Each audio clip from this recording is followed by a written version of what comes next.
Good morning, everybody. Oh, there's a clicker up there. I am David Payne from the UK, as you can probably tell from my accent. What am I saying?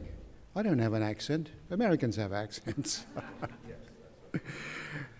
So it's a great pleasure for me to welcome you to this symposium in honor of Professor Polraj.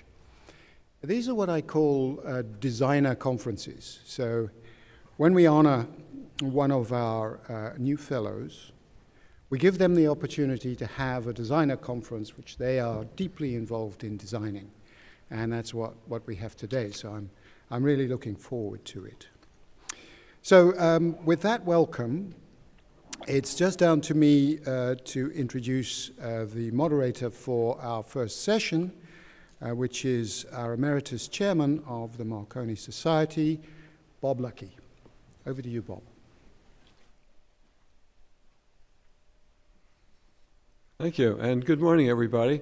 I feel that we're among friends here, and that maybe it'd be more appropriate to introduce the audience to the speakers rather than the other way around, because there are a lot of experts and friends out there, and it's good to get this group together this morning. And as moderator, I intend to do probably nothing other than be a timekeeper for the four experts that we have here.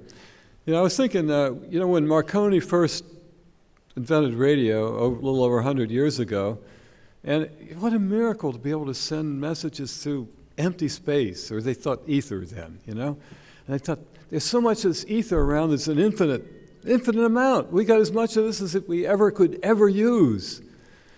And then as the century went along, people said, wait a minute, there's nothing left. We used it all up. How do we get more ether?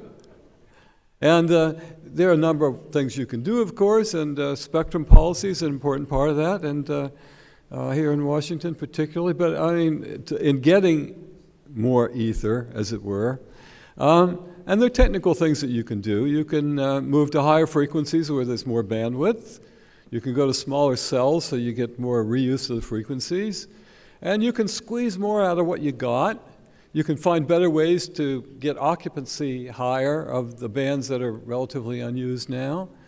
But this panel is going to concentrate on what technologies can we do to get a lot more capacity from existing bands that we have. I mean, they're there, and people think they're used up, but we talk about how much more can we get from these things.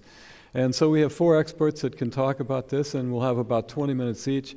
This is not going to be so much an interactive panel as it's going to be a set of four speeches, but we will, whatever time's left after they've finished, we'll take some questions and have some discussion. But these guys have a lot to say, and I look forward to hearing. So we'll start with A.J. Polraj, our newest fellow. In fact, he's so new that he's not a fellow yet.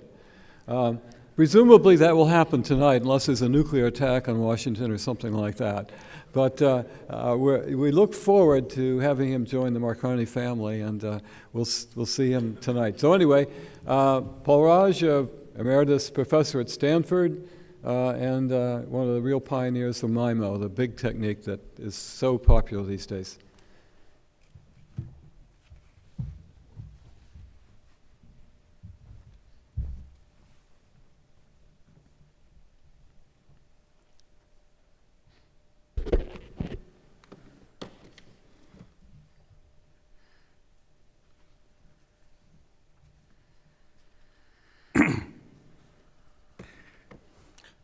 Dr. Bob Luckey, and ladies and gentlemen, it's an honor to be the first speaker this morning. Welcome to the Marconi Society and to Washington, D.C. MIMO wireless is the topic of my talk this morning, and I'm going to sort of talk a little bit about the key ideas, the enormous theoretical research that went around it for the past almost two decades, and something about the impact that's happening on today's wireless systems that we all use. So let me first begin with a tribute to Guglielmo Marconi. I never get it right. So as a young man, at 18, he actually demonstrated the wireless telegraph. And that was, I think, the range of all of 150 feet. And in a matter of 7 years, the range had risen to 1,500 miles. So it's a compound annual increase of 500% in range. And today, even doubling per year, of course, is phenomenally difficult, and we still manage to do it in some areas. He had a 500% range of wireless transmission. So a remarkable engineer, inventor, and a scientist. So of course, this is my favorite slide. It came out of my Broadcom days. So wireless is everywhere. So and little would a Marconi realize how impactful it will be. And even if you go back 15 years, we could never imagine or dreamt that wireless will be everywhere and so much a part of our lives. So it's a wonderful area to work in. It's a great privilege to be a part of this research area, as well as privilege to join the Marconi Society. So let me begin with the concept of single antenna wireless communications. If you have a single antenna transmit and that receive, the capacity of that system was laid out by Shannon. I'm sort of I'm being a little sloppy in my notation, but the capacity was given. It was really the throughput you can get without errors with the right kind of coding was B, the bandwidth, log of 1 plus P, the power, transmitted power, and L is the path gain, or the gain of the system, including both the antennas and the transmission loss. Usually L is very, very small, 1 by billion to 1 by trillion, divided by noise power. So if the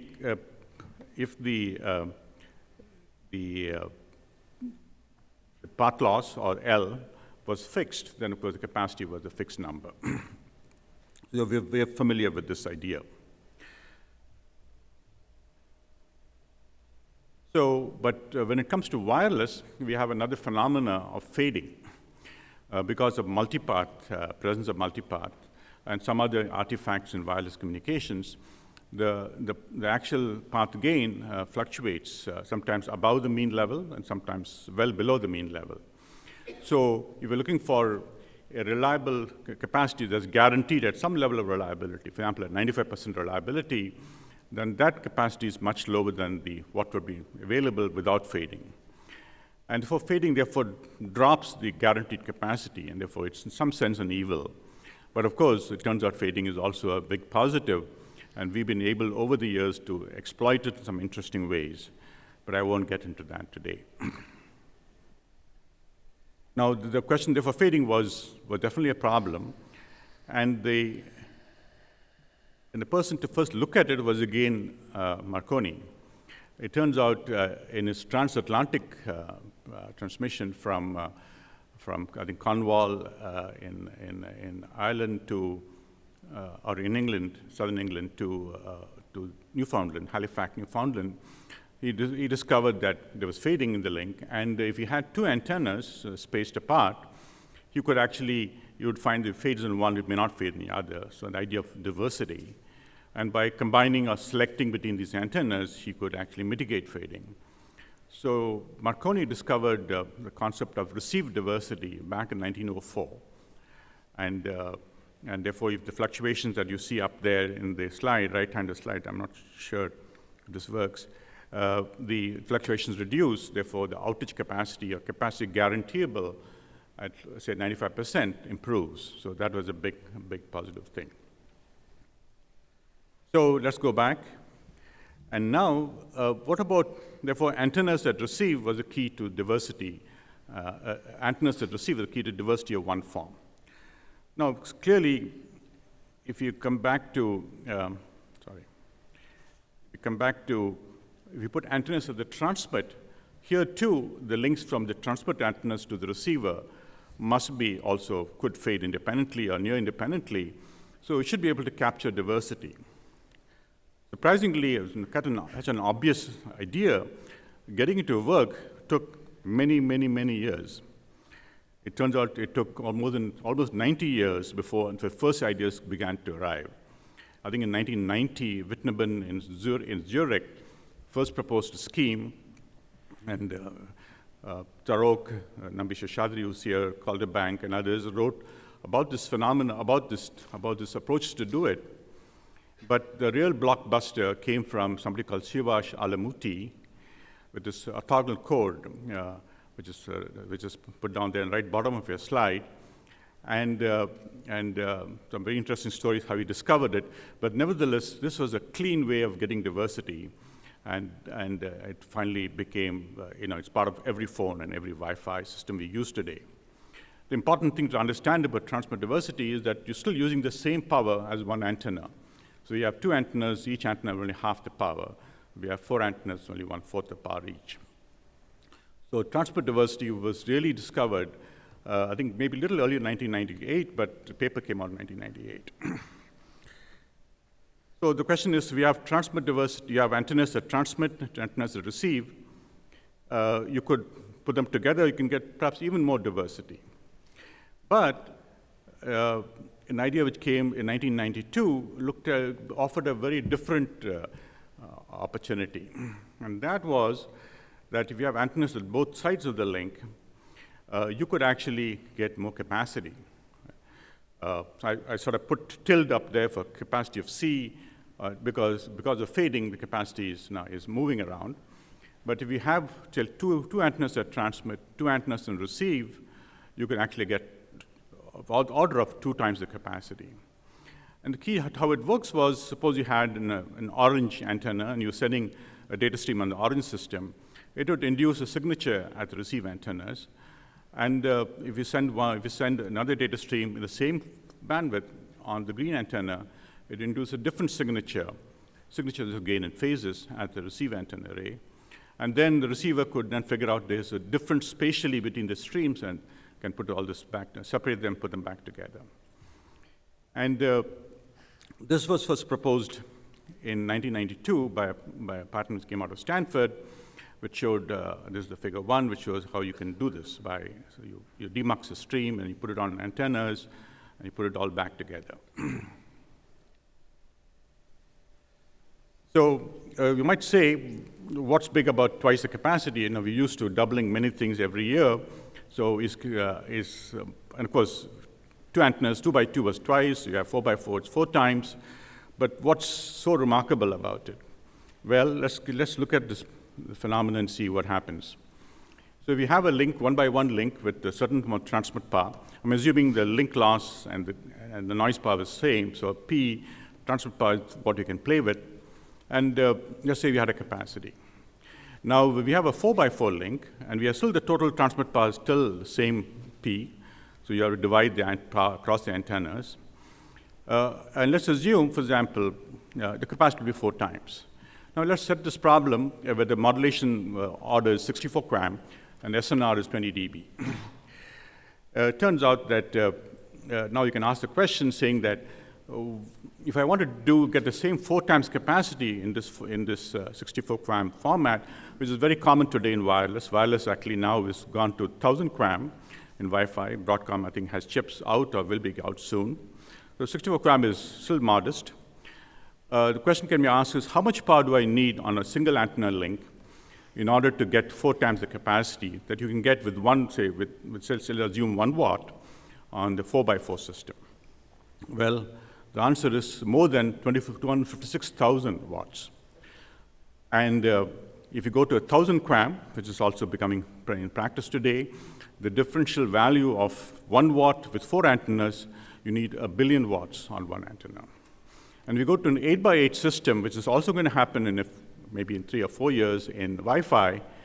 You require, for 1 antenna, all the power in all the grids of the entire world in order to match what 1 watt can do on 8 antennas. So it is a remarkable value. And what it really says is getting capacity is very hard. And antennas give us a way of getting capacity. Of course, from the original idea in 1992, many, many questions had to be answered. For one thing, we had antennas on both sides, so the concept of diversity, which is not really fleshed out in the multiplexing idea is also present. So combining diversity and multiplexing turned out to be a very interesting area. And then, of course, the idea of understanding the capacity of the system, characterizing many, many issues around it, and the complexity of decoding and so on and so forth, brought in literally thousands of researchers, well over 1,000 PhDs. But it all started with two remarkable people, Mike Gans and Jerry Fischini at Bell Labs. And they wrote the first papers around 96 and 97, where they offered a system called BLAST, a way of coding the system so that you could realize its potential properly and where it would capture all the diversity in the system.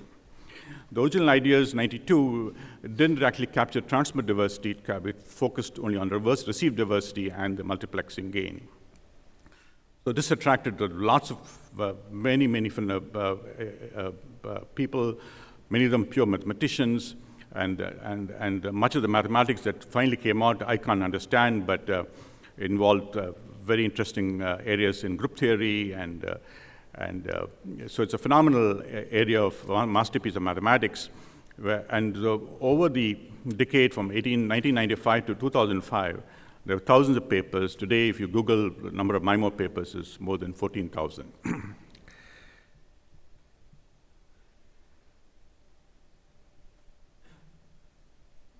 Advancing. What's going on? Sorry.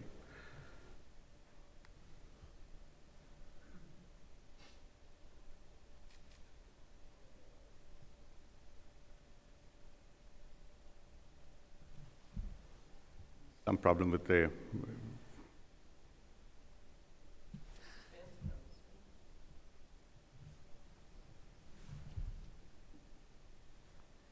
any help here?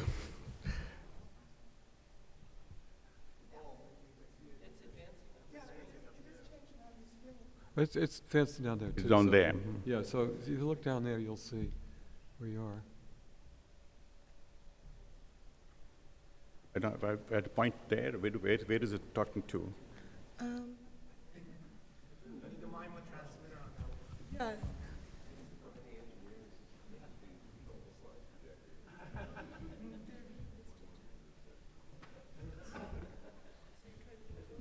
Going backward. Okay, so keep going. We'll work this out. Probably need another Your 20 battery. minutes could get up here, I don't know. Seems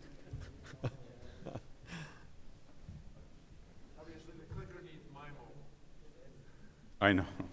yeah, just don't put your hand in front. No, not work. Okay. Well, so from single-user MIMO, it's a very small conceptual leap to say what happens if you want to send streams to different users, and that became called multi-user MIMO. You could send, say, multiple streams to one guy and a single stream to another person. And a simpler version of this idea was called SDMA, which came out actually out of Stanford too in the 1990s. But a more generalized thing was called multi-user MIMO, and that began to happen about 10 years ago. Okay, and then it is another simple conceptual leap to say that instead of the antennas being compact at the transmitter, you could put them out, you can stretch them out, you can put them on different cell sites, and sometimes called distributed MIMO. And this is, it's already, these things are already being used, and so distributed MIMO is also a phenomenon that we use today. So in terms of MIMO, where is it today? Certainly, it's in cellular, in 3G and 4G, and in certainly Wi-Fi. And it appears as single-user MIMO, and for example, your Apple Air laptop, I think, has a 3x3 single-user MIMO system. And multi-user MIMO is just about, it's already present in LTE. I think current technologies implement 2 users simultaneously, and that should increase slowly. But Wi-Fi has already gone to 11AC Wave 2, where we support 4 users. And I think the chips there are just becoming available, will be available very soon. And the distributed MIMO is also not yet showed up in Wi-Fi, but showed up in LTE, where it's called COMP, where the antennas are at different cell sites, and they're coordinated in order to give you the idea of multiple antennas, multiple spectrum. But to go back to the fundamental ideas of using diversity and multiplexing, it turns out all this very advanced mathematical work finally didn't impact practice. Practice is dominated by two key ideas. For diversity, the Alamuti code, and for multiplexing, the simple multiplexing code. And the reason for that is that when you want to combine diversity and multiplexing, the decoding problem becomes enormously complicated. So even today, chip designers don't want to go there because you've got to entangle the bits. And apart from the fact that mathematics gets really complex, the decoding problem becomes extremely complex. So still, even though you have two antennas, it's called matrix A and matrix B, you switch between them. But if you have more antennas, you still try and use the same ideas in a simpler way to build these multiple codes. More complicated codes actually don't get much traction. Another phenomenon which I left off was if the transmitter also knows the channel. It turned out Jerry's work and my earlier patent didn't think it was possible or didn't address that problem. But you can actually know the channel, you get feedback, or use other techniques. Then it turns out that the complexity actually disappears. It becomes much simpler. But getting to know the channel at transmitter is always difficult. So in general, it's, the whole area is fraught with complexity and insights. It's details and details and details. And it's really a miracle that we can all get this to actually work.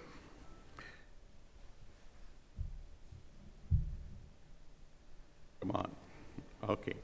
Now, of course, what about, we talked about, typically a picture showed 2 or 3 or 4 antennas, but everything in MIMO, whether there's diversity or multiplexing, can go on to any amount of antennas. The ideas still work. So now there's a new move to sort of talk about large MIMO. It's called massive MIMO sometimes. The idea is that instead of limiting yourselves to 3 or 4 antennas, which today LTE does or Wi-Fi does, why not talk about hundreds of antennas? Well, if it's still in the cellular band, 2 gigahertz and below, this would require very large arrays and not really tower top type phenomena. You've got to build them into sites of buildings and so on and so forth. And of course, you can't have a 100 by 100 MIMO system because the complexity will be impossibly explosive. So you want to use multi-user MIMO where on the client side, you only have 1 or 2 antennas, and you are supporting many subscribers simultaneously.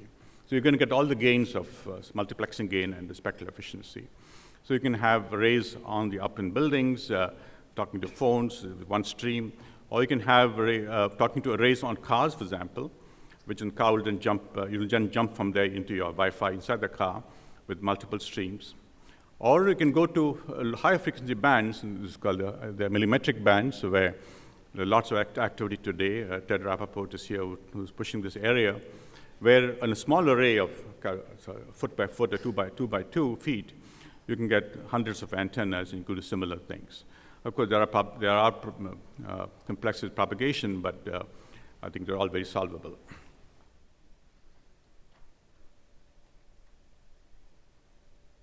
My last slide, let's hope this changes. We need to fix this. Okay. Well, what about, so MIMO was sort of, a lot of work was done around the wireless piece, the most exciting part. As I pointed out, the values seem to be immeasurable. But this idea is also going to be flown in, used in elsewhere. For example, you have twisted pairs talk to each other on links. You can get some capacity, but you put them in a binder, in a binding cable, they crosstalk, very much like antennas do in a MIMO system. So, and therefore the capacity drops. And it turns out, therefore, you can do the same ideas that MIMO does in wireless, you can rebuild the capacity. So in DSL, this is called vector DSL. And power line in your home actually already uses these ideas, and fiber transmission in slightly different modes. So this is MIMO spread into many such areas, including it's gone into radars, it's gone into MRIs. So the idea of using antennas or space is a huge phenomena, but still so much work being done. And finally, my last slide. So It's in billions of devices already, but I still think, given all the opportunity we have to bring the impact of MIMO, I think we're still only at the beginning. Thank you.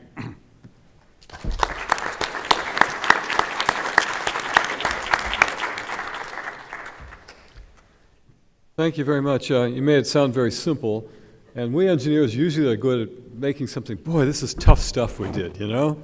Lots of equations and stuff, so it's beautiful, a beautiful thing that has accomplished so much, and we thank you all. And I think your last slide was a good introduction to our next speaker, John Chaffee, who is known as the father of DSL, and he also has a Stanford connection, also a professor emeritus. I love that word emeritus. You know, it connotes two things, old and famous, you know, so. And you don't look so old, John, so I don't know. Thank you. But I'm sure he'll have a lot to tell us about getting higher capacity with these things. The clicker. Okay, there we go. Well, thanks for that introduction. And Paul, I'm honored to be here participating with you as the winner this year of the Marconi Award. When Paul first asked me to participate, he actually asked me to help organize, and then he asked me to present in this session. He said, could you talk about the wireline MIMO? And I promise I will talk about that, Paul Rush, but I couldn't resist to look at MIMO here. You see the title of my slide. Many of you may think it means multiple input, multiple output, and I've changed that here. Many itineraries makes opportunity, so let me proceed, and I promise I will have a few slides on the vectoring as promised. But as Paul mentioned, the internet today is growing beyond the number of people in the world. There are about 700 million fixed line connections. Whoops. I see I have to hit this button over here. There we go. And almost as many private hotspots. This doesn't include the coffee shops and so far, so we're talking about people's residences and that. And family of 4 in the United States just a couple years ago had 10 devices on average, going to many billions of connections and devices. So it's a big opportunity for everyone involved in the internet, whether you're supplying equipment or chips or services. And internet customers are going to be affected by this, as Paul mentioned. But from their standpoint, what's a MIMO? Well, you know, it's probably something like a Disney fish, right? Finding MIMO or Finding Nemo. And what they would realize is if they were trying to their kids were watching that on Netflix, it got stuck while it's playing on the tablet. That's not a very good experience. And of course, almost everyone has those types of experience today. They may be confused by all the terms, whether it's fiber, G.fast, DOCSIS 3.1, and MIMO is kind of on that list, I think. What they want is their connection to work and to work well so that the content or application they're viewing works properly. And one of the issues that comes up, and I could do it in this audience, every time I give a talk somewhere, I ask people in the audience, have you had a problem watching video over the internet recently? And you get some, almost everyone has one hand up. Some people have two. They're so angry with it. So we've not gotten to the point where we have consistent, stable connectivity.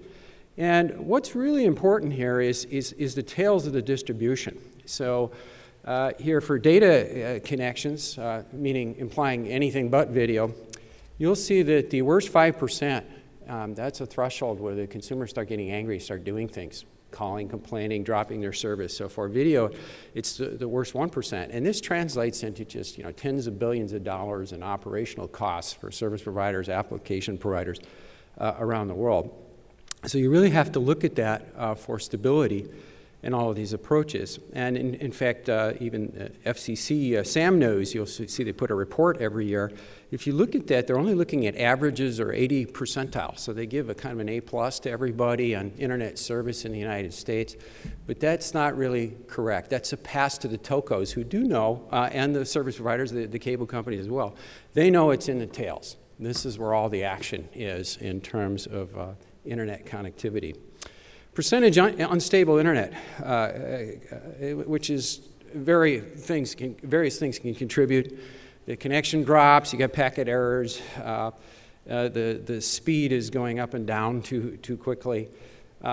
Fiber, believe it or not, is not free of problems. Nominally, you will see as much as 16% of the customers calling every month on fiber systems, especially some of the earlier ones. It's not supposed to be that high. If you manage it a bit, you can get about 6%. Cable is about 20%, at least in the US. DSLs vary depending on the speed. The higher the speed, is the vectored or MIMO that I promised to talk about a little bit. Initially, without management, it'll be almost half the network that's having an unstable experience with their connection, albeit at a higher speed. You can get this down, but you have to do a lot too. And Wi-Fi, wireless are the worst of the set in terms of the stability of the connection. Is it working? You know, that 5% or more of the time. So, and again, these are based on these tails of the distribution from the 90th percentile to the 95th percentile. Speed variation, okay, is a big one. If you look at the Sam Nose report from last year, it's the latest one available, you'll get the averages, which tell you that the service providers are providing 80% of what they promised 80% of the time. That's good. No, it's not even close to good. In fact, it's a 2-to-1 ratio at the 80th percentile, 1.2 to 1 on the speed variation. But again, this is in the tails of the distribution.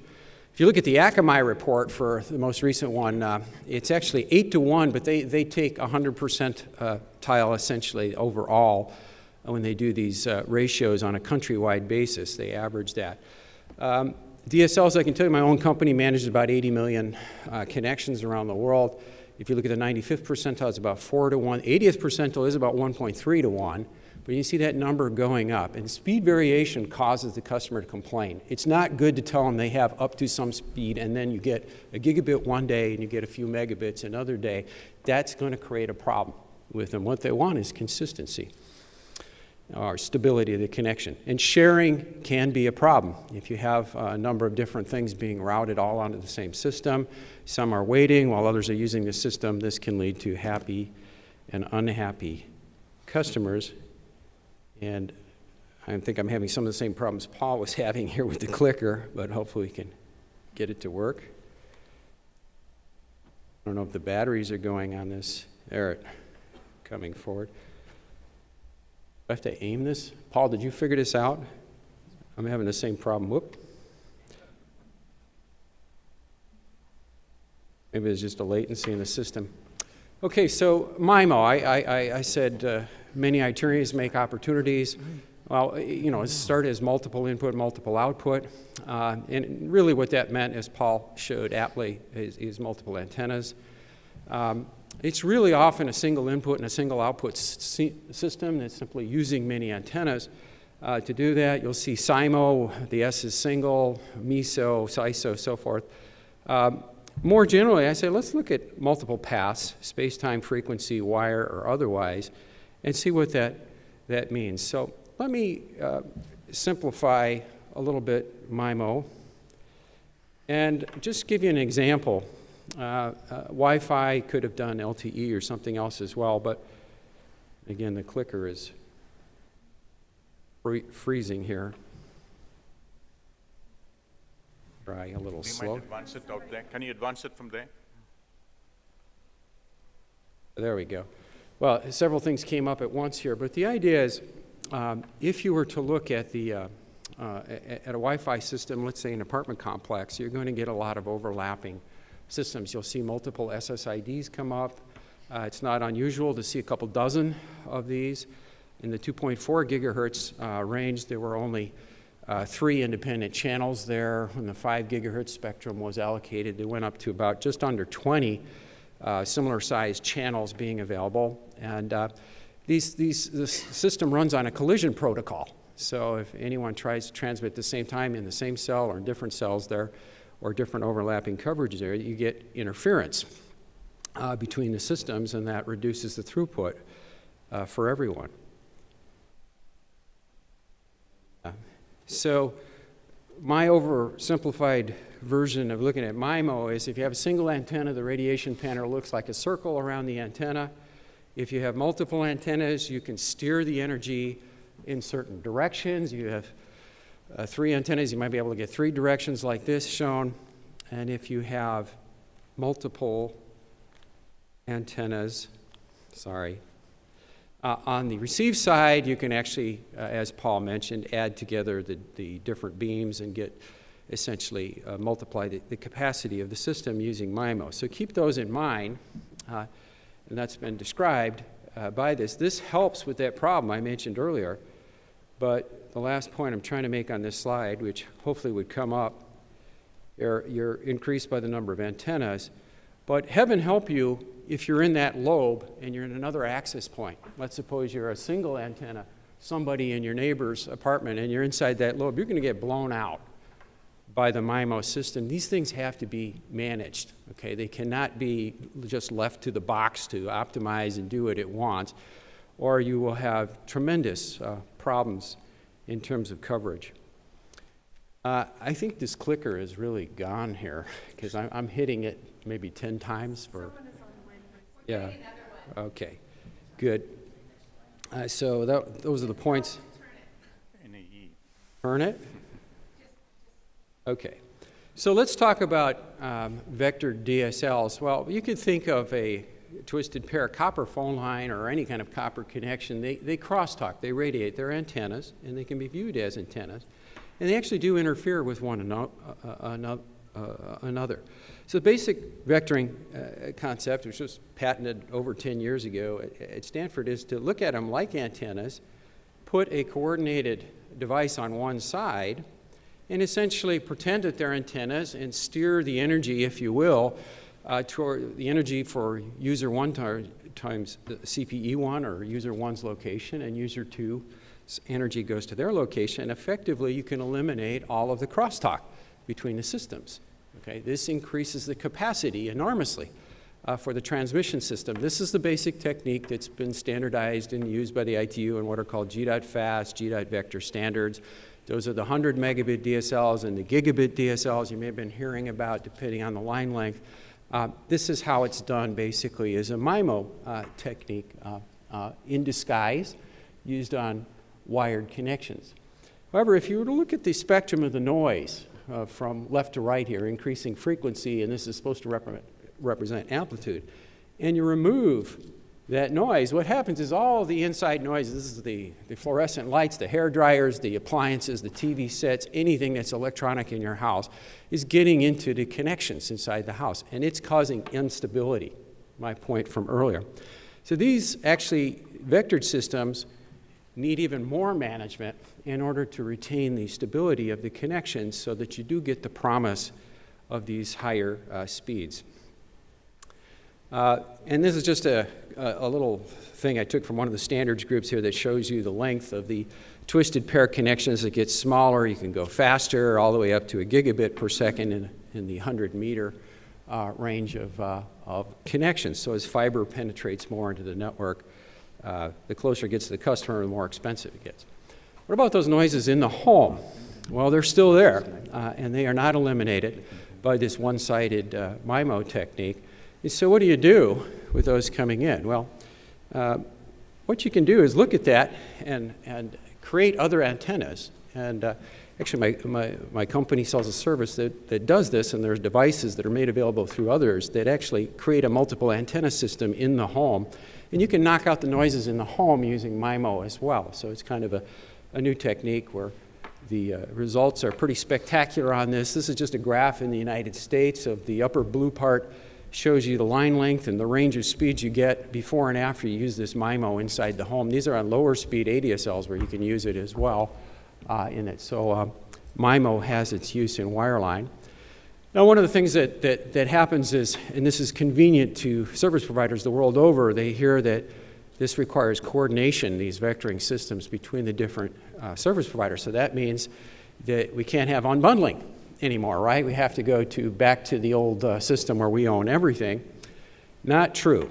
With software-defined networks today, you can, in fact, in software, act almost as if you owned the connection right down to the physical layer instead of cut and reconnect unbundling that we saw in the 1990s. That can all be done in software today, right down to that level, and you can set up virtual links as part of software-defined network. Now, this has to be open and done in a way that encourages competition, but I believe it will be a major part of it's really the only future technical way forward to deal with the competition issue. And so MIMO does not necessarily prevent, with software-defined networks, competition, which is sometimes alleged. Internet access. So how do you measure systems? Where can problems be in a core network, the access network, the home network, elsewhere? Well, the closer you get to the consumer, the more likely you are to have problems. We have an app. You can download it for free. You can run it here at the conference. It's called Cloud Check. What it does is it measures your Wi-Fi connection, your broadband speed, your connection to a server you designate. It shows YouTube here. Is there a problem? Can it be fixed? This is free. Can it be fixed automatically? Does somebody want to pay for it? Do they need new equipment? So forth. These types of measurements, I just want to give you an idea looking at this. And I did 2 different systems, the Euclid speed test everyone's familiar with, this more new type of speed measurement. I actually have one of my homes is in Paris. I have a fiber connection there. They advertise very high speeds. And unfortunately, this is the sharing stability problem here. You can see pretty clearly on both sets of measurements done a year apart. One was done in the afternoon, and later in the afternoon, you can see I'm only getting a few megabits per second on my fiber connection. If you look at the lower, a year ago, this app wasn't available, so I just got a single measurement. But you can see that on Sunday night, when I was trying to watch the NFL in the United States over the NFL Europe package, I was only getting 2.5 megabits per second. I couldn't watch. My old DSL ran at 6 megabits per second. The next morning at 7 a.m., when nobody's on the system, I'm getting 90 megabits per second. So just putting a fiber in doesn't necessarily solve the problem. Is the connection fair? All these things have to be measured in order to understand, and then optimized and addressed. So optimization, whether you're repairing or repairing with help or automatically trying to manage connections, what's the level of improvement on the stability with these techniques? Here's actually a report from the UK regulator Ofcom on stability across the various service providers. The bottom 2 here, the purple one is actually a managed DSL system from B-Sky-B. It's the only one in the UK, basically, that uses these techniques. The red line is DOCSIS 3.0, brand new DOCSIS network from Virgin Media there. You can see those 2 are close, and everyone else is up at much higher levels in terms of consumer complaints that are reported in the UK to the regulator.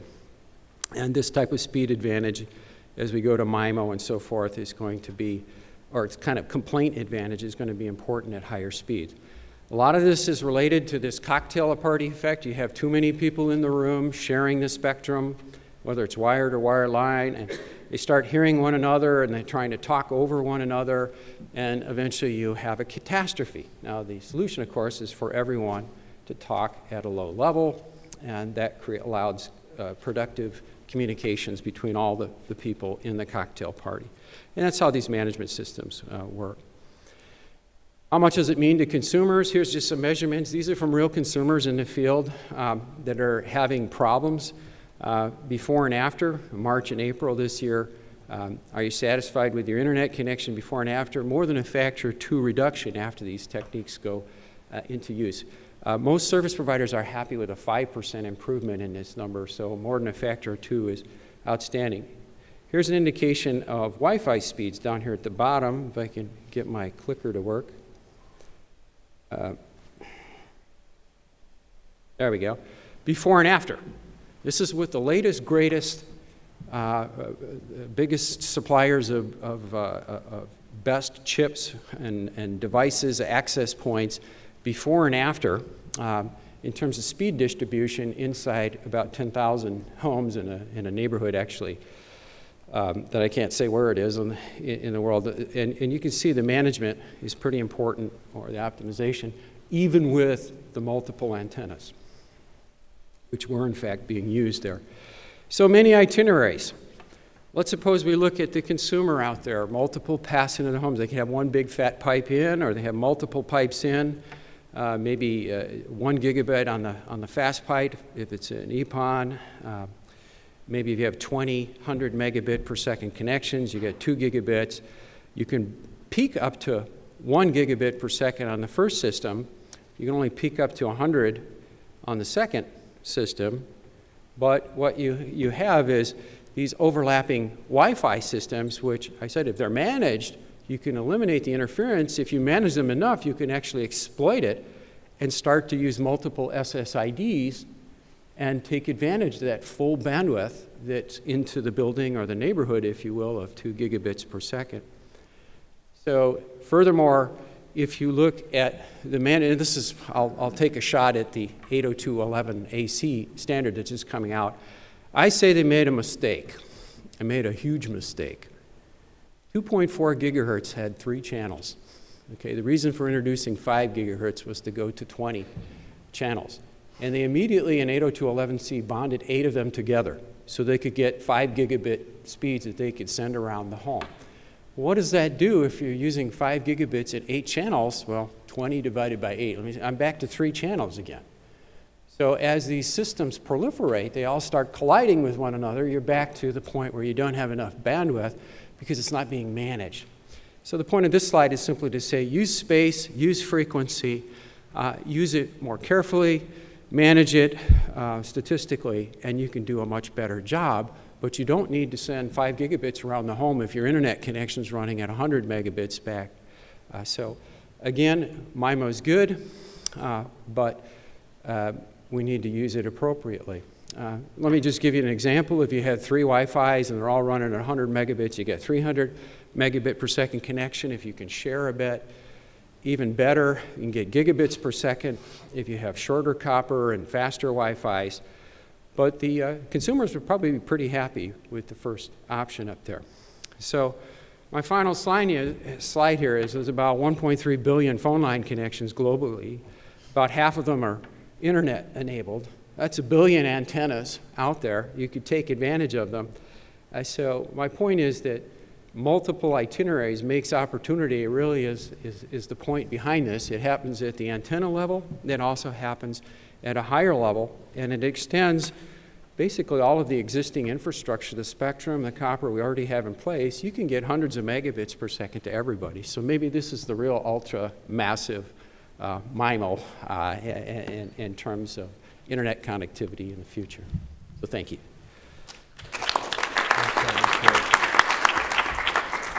Well, it's a lot of good stuff there. You know, it occurs to me that when we go home, we're all our own system administrators.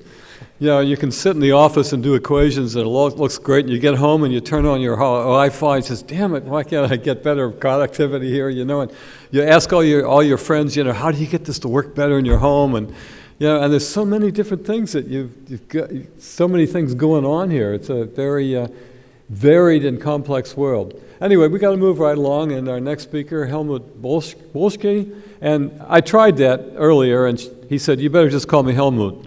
So he has a Stanford connection like the other two, the first 2 speakers we had. You had a postdoc there for a while, I guess, at Stanford, and he's at University of Illinois, and now he's in Zurich, and in fact, at a school where their most famous faculty member is sitting on a bench out in front of the building here.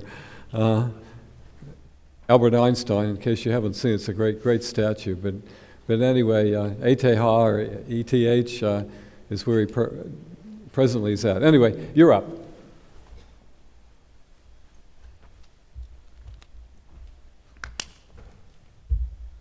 Thank you, Bob. Good morning, ladies and gentlemen. First question, do we have a new clicker, or do I have to?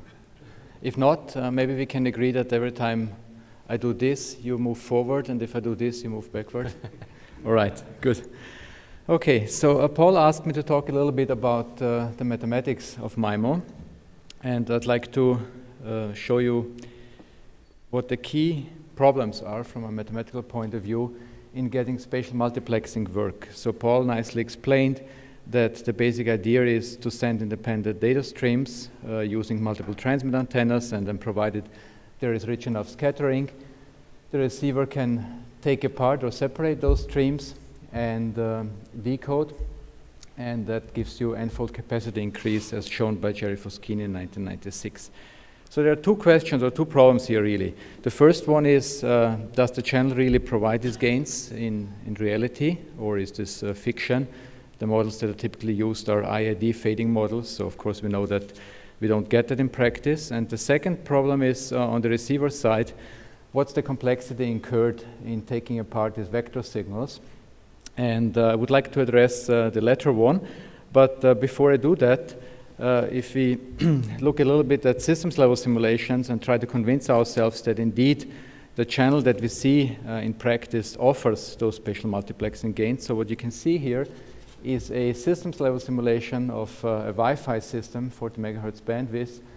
And you see actually the throughput as a function of range for a single stream, a 2-stream and 4-stream system. And you indeed see that the peak throughput increases twofold in going from 1 to 2 antennas, and another twofold from going from 2 to 4 antennas. Likewise, you could say that if you fix the throughput, you get a range increase for using multiple antennas, and you get better quality of service and higher system capacity. That's something that I believe Tom Merceda will be talking about, these aspects. So the answer is yes, we do get these spatial multiplexing gains. The channels that we see in nature, they offer those gains, which leaves us with the second question, namely the decoder complexity. So what does the decoder have to do? And for the experts, I use the word decoding actually for detection here, and I didn't want to separate those to keep it simple. So you see that the received vector y is the result of applying the channel h to the transmit vector plus some noise. And what the optimum receiver, the maximum likelihood receiver, has to do is it has to take the received vector y. It knows the channel h, so that's a standing assumption. The transmitter doesn't need to know the channel, the receiver knows it. And then it has to go through all possible transmit vectors, and there's many of them, and I'll show you on the next slide how many, and evaluate this norm, the difference between the vector y and the vector h times s. So the brute force implementation of such a receiver would be to take all possible s vectors and compute those norms, and then take the minimum and then declare the corresponding vector as the vector that was transmitted. And moreover, this is only half the story. What you also have to do is you have to extract soft information or reliability information. You want to know how reliable your decoded bits are. How probable is it that the bits that you decoded are the correct bits, the bits that were transmitted. And in order to do that, you need to rerun the operation that I just described, namely evaluating these norms here. For typically, if you have, let's say, a 64 QAM constellation, 4 antennas, you would have to run this 24 times. So really, this is an operation the one that I just described, that you have to run, not once, but let's say, 20, 50, or 100 times. So if you try to implement that and do it via exhaustive search, this is what you get. What you see on the leftmost picture is a chip that was built in the course of a student project at ETH in collaboration with the Institute for Integrated Systems. And that chip is a full-fledged 11N physical layer with a very simple receiver, far from the optimum receiver. Namely, it's a MMSE or channel inversion-based receiver. I'll be talking about that in a second. And you see the gate count, and you see the area. That's 130 nanometer technology, so that's what we use for student projects. And you see in going from 2x2 to 3x3 and 4x4, the gate count and the corresponding chip area. And of course, if you scale down the technology, this gets smaller, but you still understand that it's huge. That you would need in just running this optimization problem once. So clearly, 2x2 is still feasible. 3x3 gets to be very challenging or already impossible. And 4x4, there's no question. And of course, we talk about up to 8x8 systems. And that's just for running this optimization problem once. And then if you have to extract soft information, you can actually multiply the chip area, because you have to do this many times, 20, 50, up to 100 times. So the question is, or the problem statement is, exhaustive search is out of the question. Is there something more intelligent we can do? And of course, before we convince ourselves that there is a need to do something more intelligent, let's look at the leftmost figure has a channel inversion-based receiver underlying. Let's see why that would not be as satisfactory in practice. And the receiver idea is very simple. You take the channel, you compute the inverse, so you undo the action of the channel, and you compute the reliability information. very easily because you have separated the streams, so you do it on a scalar by scalar subchannel basis. And the advantage of this receiver is that complexity is low, even for a very large number of streams, so it scales very nicely. However, and that's something that John addressed in his talk before, your user is not going to be happy if the user experience depends very much on the location. If you look at the leftmost picture, you see the signal level as a function of the location. And if it varies drastically depending on where you sit in the conference room, or if the performance varies drastically over time. And what you see here on the left figure is the 4 spatial streams that you extract through this channel inversion-based receiver, as opposed to the optimum receiver on the right picture. And you see the signal level fluctuation for this MMC receiver is significant, simply because we do not get any diversity, concept that Paul nicely explained in his talk. Whereas in the ML receiver, you do get full diversity gain and full spatial multiplexing gain. Well, it's the optimum receiver, but it's very costly to implement. So the bottom line is the performance of this suboptimum receiver that we can implement very easily and at a decent gate count exhibits significant sensitivity to propagation conditions, antenna characteristics, and interference. And as we know, user experience is very important. So that's something we would like to avoid, and we would like to have a stable solution, but a stable solution is costly in terms of gate count or chip area. So that leads us to asking the question, what is the structure, the mathematical structure of the underlying decoding problem? And that leads to a very interesting concept that was developed in the early 1980s. I will talk about it shortly, by a pure mathematician from Berlin. The basic insight is the following. If you transmit from a finite signal constellation, and this is indicated on the leftmost figure here, you have 4 antennas, let's say, you're transmitting what is called lattice points. And the channel applied to the transmit vector skews the lattice, and what you receive is not a point on the skewed lattice because you also have noise in the receiver. So you see actually this point that is somewhere off the lattice. And now imagine this in very high dimensional space, many dimensions. I mean, this here, of course, we are restricted to 2 dimensions. And then you're trying to find the closest lattice point in this high dimensional space. So that's the decoding problem. There has been or there was developed, as I said, in the early 1980s, an algorithm to efficiently identify the closest point in an infinite lattice by a mathematician from Berlin, Michael Post is his name. It took about a decade or so for Viterbo and Bilieri to realize that the Post algorithm could be applied to finite lattice decoding.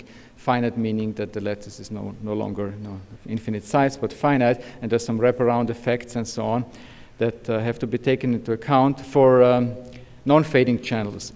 Viterbo and Boutros employed this idea for fading channels, and as you can imagine, the skewed lattice, the lattice changes a lot depending on the channel realizations. That's something we have to cope with in wireless, and Dahmen was the first to describe the application to space-time code decoding. In terms of the application to MIMO, Hochwald and Ten Brink, and Bert Hochwald is here, just realized that he's in the audience, proposed a list sphere decoder. So they proposed, the basic idea was to use the Post algorithm to do decoding in MIMO systems. Andy Burke was the one who did the first VLSI implementation, and in 2008, Christoph Studer et al. Developed an idea that can very easily be described in a sentence, namely that you want to do decoding and compute soft information, and you do it in one shot. Essentially, there is a tree search problem underlying the Post algorithm, and what you do is, in one shot, you try to decode, and while pruning the tree, you also extract the soft information. So that's the basic idea of what is called single tree search sphere decoding. And that has been extended also to iterative decoding. So let's see if single tree search sphere decoding is implementable. So what you see here is, again, a setup for a Wi-Fi system that would run at 600 megabits per second for the megahertz channel. And you see on the left figure the channel version-based receiver. Of course, it's a much smaller gate count, but if you look at the right-hand figure, that's the full physical layer chip. You see that the chip is somewhat bigger, but really, of course, it's many more gates, But if the size comparison that we look at here, I mean, if you look at nowadays the sizes of cell phones and so on, that's not an issue. And what VLSI designers are concerned with is typically that the performance of the algorithm is somehow proportional to the energy consumption, and the post-sphere decoding algorithm has exactly that property. So the bottom line is, the message is that this is doable, you can implement this in practice, you can get the optimum performance, and this maximum likelihood detector, it simply extracts whatever is best possible out of a given channel. So yes, you will have variations in terms of user experience depending on the location and as a function of time, but the algorithm gives you whatever the channel offers you, and you're not going to be subject to variations because of a suboptimal algorithm. The final frontier is iterative decoding, where you run through your algorithm, compute reliability information, you feed back reliability information, and you do the same thing again. And the idea is to improve the estimates and improve the decoding quality. So what you see here is a frame error rate as a function of SNR for what is called a hard output sphere decoder. So the brown curve here, that's just what the post algorithm straight would give you. Then if you compute reliability information, that's the green curve, you gain about 3.5 dB. And if you do iterative decoding, you end up with the red curve here, that's 4 iterations.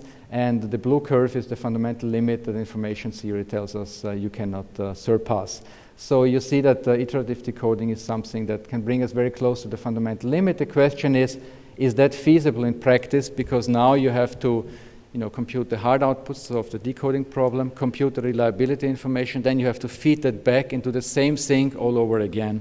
And in fact, it is doable. And here is the first implementation of a single input, of a soft input, soft output, single research sphere decoder. This chip was built by a group from Aachen around Heinrich Meyer, Filippo Borlenghi, and Emanuel Witte. And you see actually a photo of part of the chip that has a detector and the LDPC decoder on it. And what you see in the left figure is measurements of the coded systems throughput as a function of SNR. So these are SNR values that you indeed get in a Wi-Fi system. And you see that indeed we can get up to a gigabit per second at realistic SNR values. And the chip size is such that it's absolutely within the boundaries of what is reasonable. Good, so wrapping up, I think it was mentioned several times before, massive MIMO, we have possibly hundreds of streams. The channel will be close to orthogonal, so that is going to take care of self-interference, and that is going to solve a number of these practical problems that we have, and I believe Tom will be talking about that. Sphere decoding, I would say, is good for systems up to 6x6 or 8x8, and then we need something new, something fundamentally new probably, because still complexity is an issue. It becomes an issue if you exceed 8x8 systems and you have very high bandwidth. The question is wide open, and it's not clear what kind of receivers to use. Distributed MIMO, Paul mentioned, is a future challenge, significant. And MIMO for other transmission media, there's a lot of effort.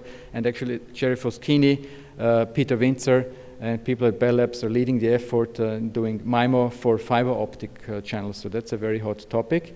And on that note, I would like to close. And I would like to let you know that if you ask me anything I don't know, I'm certainly not going to answer. Thank you very much.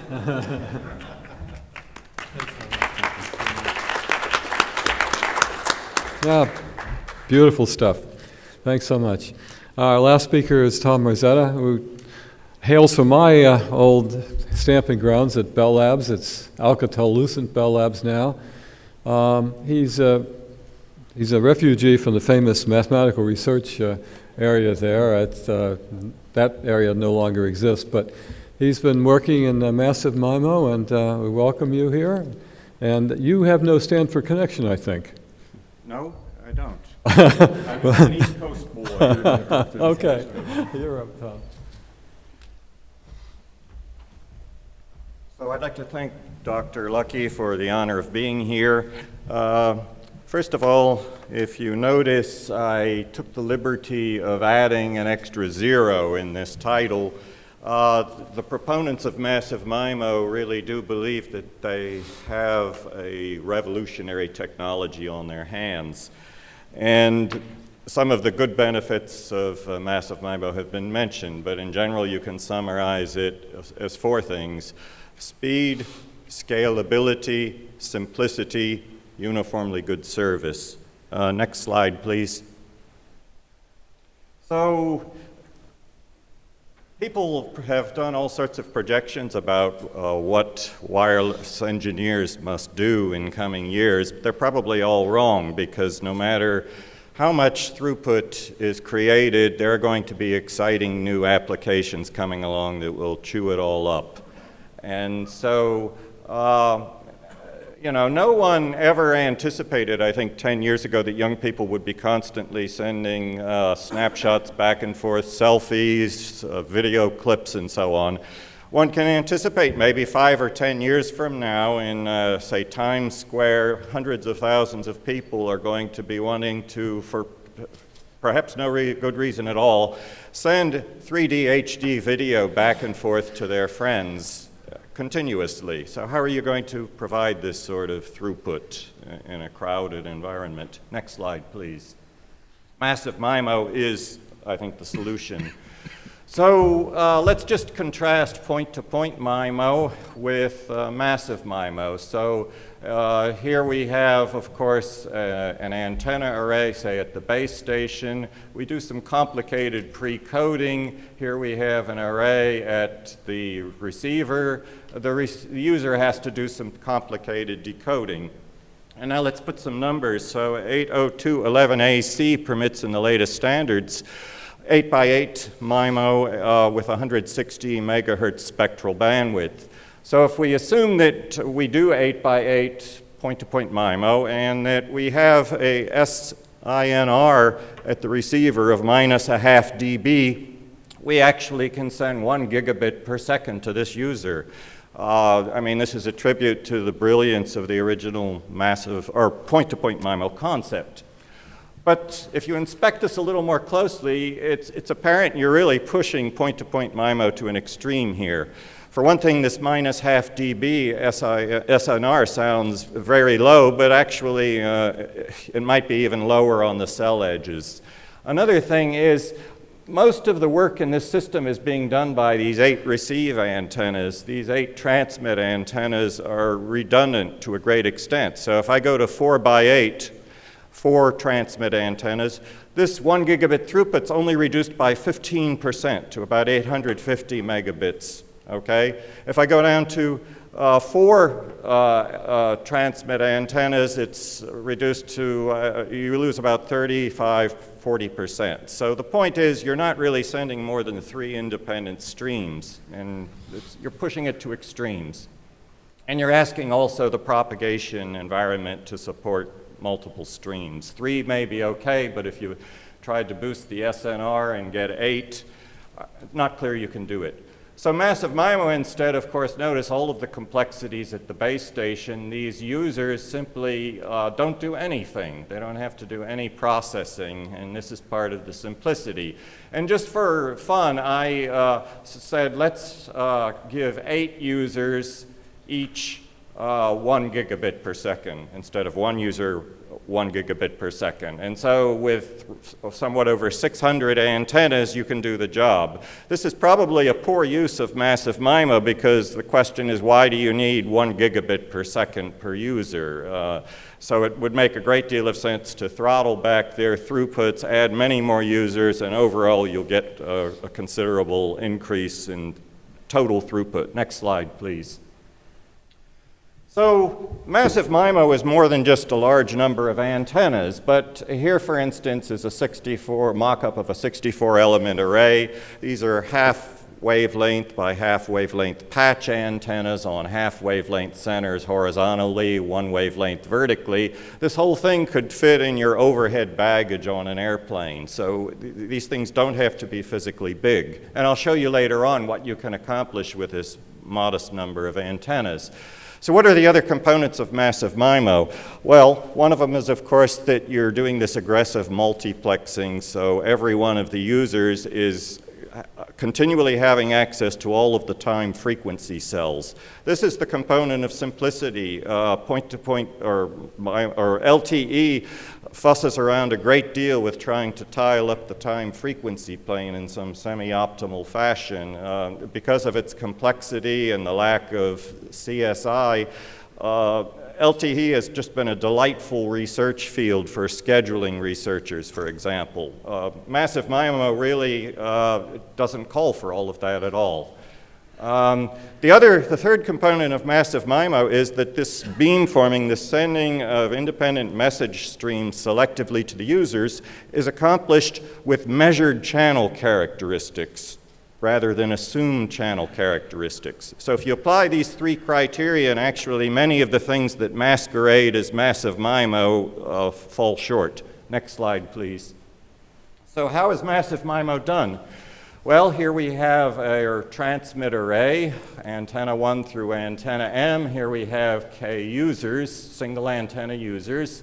And here we have QAM symbols, message-bearing symbols, Q1 through QK, intended for number 1 through number K. And notice each antenna participates in the transmission of all of these K message symbols.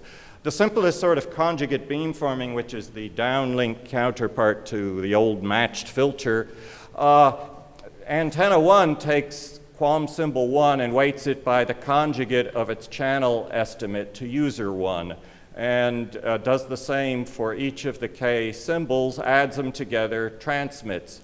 What this ensures is that this Q1 transmission from each of these antennas arrives in phase at user 1 and out of phase elsewhere. So you have constructive interference at user 1, destructive interference elsewhere. And it's exceedingly simple and works exceedingly well. I'll show you later what it can do. Next slide, please. Why do we make such a big deal of measured channel characteristics rather than assumed channel characteristics? It's because measured channel characteristics makes the system scalable. Using assumed channel characteristics, the system is not scalable. So what do we mean more precisely? So there are various modes under both Wi-Fi and under LTE where I can actually do multi-user MIMO. The way it's done, one of the ways, is you have an array, you form open loop orthogonal beams, you transmit a downlink pilot through each beam, and each user reports back which beam works best for him. Now for a while that will work, but it's not scalable because inevitably there's two ways it goes wrong. One is eventually the beam width of these open loop beams becomes narrower than the angle spread of the medium. So there's now a mismatch between the assumed channel characteristic and the actual channel characteristic. And in that regime, you only are getting logarithmic improvements in beamforming gain with number of antennas. And so the other thing is, even if it were a completely zero angle spread line of sight medium, as you make the antenna bigger and bigger, the phase synchronization precision between antenna elements has to get successively better and better. You have to know more and more accurately their relative positions. Any sort of mutual coupling will start to throw things off. So when I explain massive MIMO for the first time to RF engineers, many of them get very nervous at the thought of how you can possibly phase together hundreds or thousands of antennas and make them work together. And I patiently explain, no, that isn't what you do in massive MIMO. You're using a measured channel characteristics. You don't need phase synchronization. You don't even need to know where the antennas are. Next slide, please.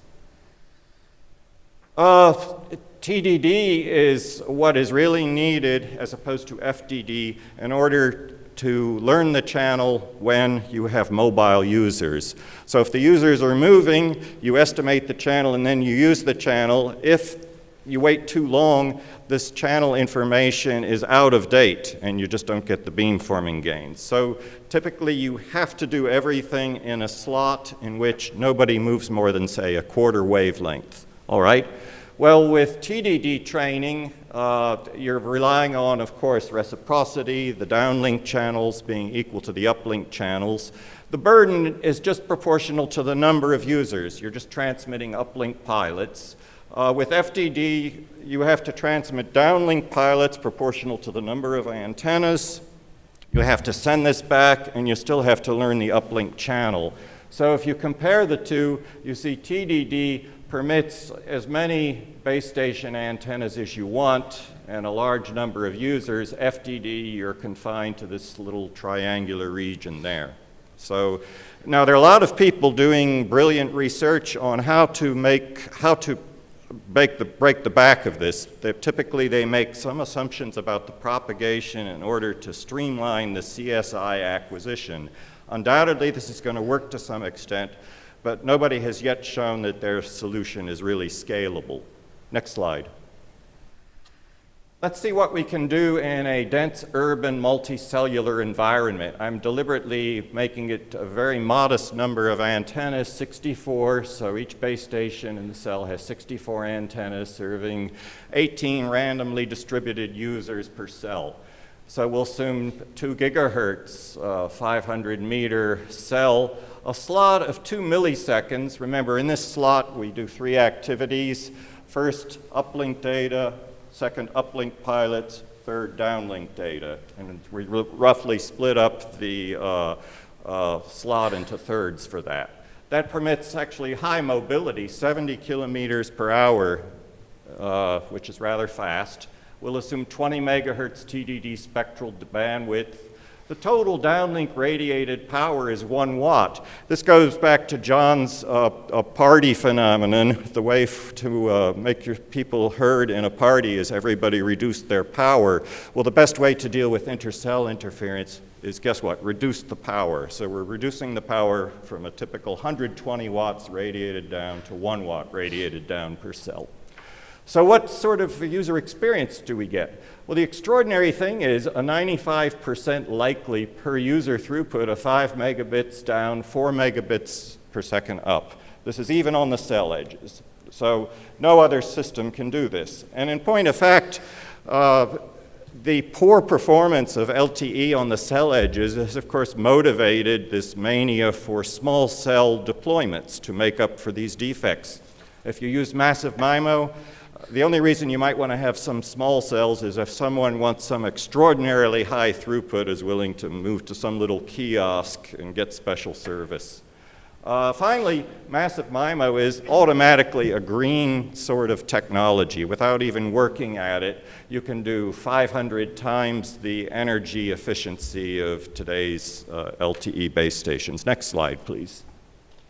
This merely shows how that power control is very important for massive MIMO. Black is powered control, red is just equal power to each user.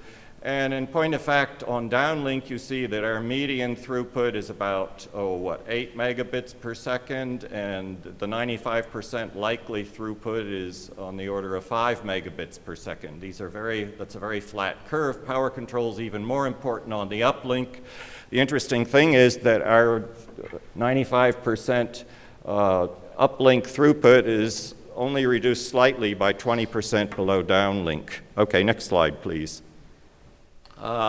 I just want to finish with some common misconceptions about massive MIMO. In fact, I'm working on a paper with some colleagues at Linköping University that we're going to call 12 Myths of Massive MIMO. I'm not going to go through these. I hope I've given you enough insight that you can refute these myths yourself. If not, please contact me and I'll be happy to help you out. Thank you.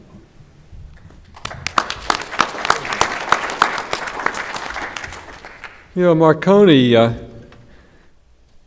when he invented radio, he had a spark transmitter, and it just dumped a pulse of energy across the whole band.